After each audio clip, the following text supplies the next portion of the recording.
I've had 5 surgeries. The first surgery, it was more so in my head that I wouldn't play again. And then after the second, it was everybody else telling me that you'll never get to that next level or you'll never play again. It's obviously when somebody tells you you'll never play football again and you have that much love for the game, you're that competitive of a person, you're always going to want to prove them wrong, but also prove yourself right and show how tough you are.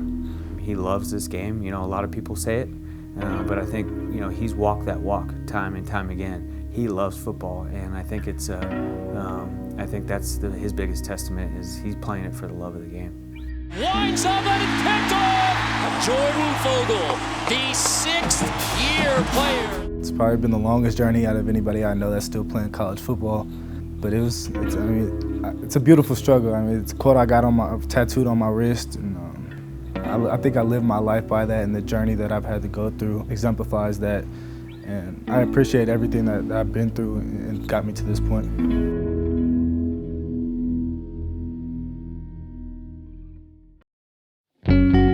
Initially, I planned on going D1 for either baseball or football. And then that first game against our rival my senior year, opening kickoff, I tore my ACL and it kind of just changed everything.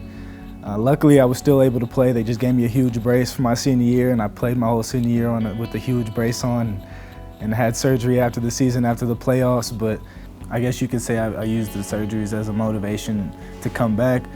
But I always made an excuse. And after my first surgery, I had to get to college. I promised my mom a college degree, so I had to get to college, and that was the reason for me going to junior college. And then the 2 that I tore in junior college, the first one is I just wanted to get opportunity. I hadn't played yet, and I'm already 2 ACLs deep, so I have to come back and at least play, try to get my opportunity to get a scholarship. And then the third one was I was just so close. I already had some scholarship offers from the previous year that I was sure I was going to lose. But I was right there, and I knew I was capable of playing, and there's where it hit me. Is this meant for me? I'm a 5'10", 160-pound safety with now 3 ACL surgeries, and who's going to risk that liability for their team? And Utah came along that following spring, and so that was just my motivation to keep going. And then when I tore my 4th one at Utah, it was, I knew I was going to get that year back. So all my life, I promised my mom a degree, and now with this injury, you look at it as a blessing in disguise. It's actually giving me the opportunity to not only get a bachelor's, but to also get a master's.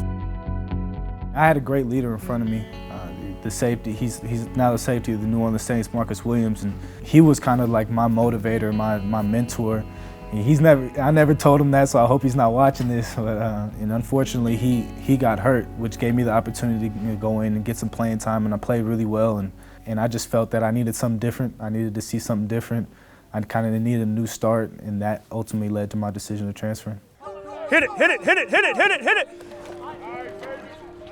I spent more time in the training room than I spent on a football field. I just want to play football. I can't thank Coach Bobo and the rest of that coaching staff enough for giving me the opportunity. And that first start was an emotional one for me. Obviously, it was emotional for everybody else in this community with the new stadium, Pac-12 opponent, but it was just emotional for me. Just after all I've been throughout my college career, I got the opportunity to play football and do what I love with the people I love.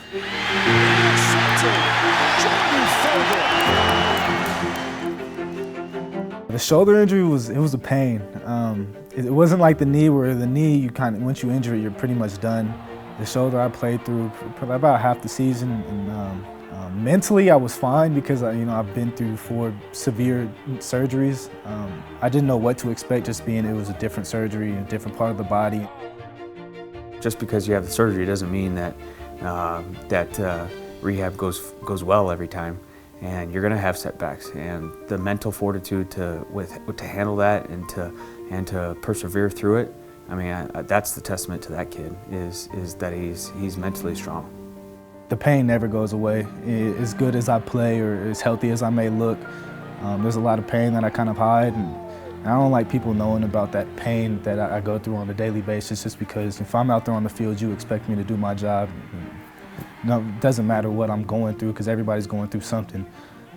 So I kind of use that as a fuel to make my mark on the field and make my family proud. Everybody knows his story, in this building. And to see him go out and work every day and try to be a leader and try to be a successful football player, I think a lot of people have to have respect for that. I don't say much. I'm not a rah-rah guy. I'm not going to get in your face and scream at you in front of the team. But when I do speak, it means something. I think the guys know that. And they were just, I think they respect me just because I've been through, they know what I've been through. I've seen a lot of football, and just when I talk to them, they know it's genuine. Credit goes to Jordan for, you know, handling his business the way he does. He handles it very professionally. You know, he's not a woe is me guy, or, you know, I can't do this or I can't do that because of what my history says. You know, he doesn't let that, you know, stop him from the goals that he's trying to attain. Yeah, so to go out and watch him on Saturdays, and obviously I watch him every day, you know, it does put a smile on your face to watch a kid that, you know, truly loves the game of football.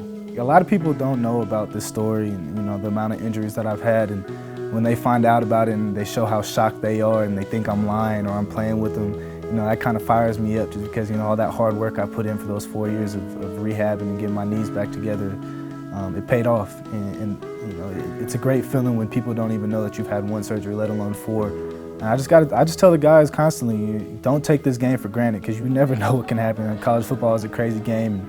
We have a really good team. We're starting to figure it out. We're really young.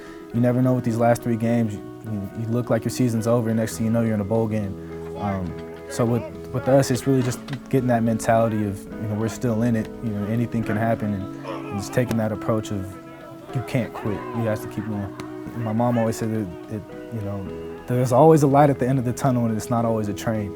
So you just got to keep going, and I think that's the beautiful struggle in my life, and, you know, this molded me into the man I am today.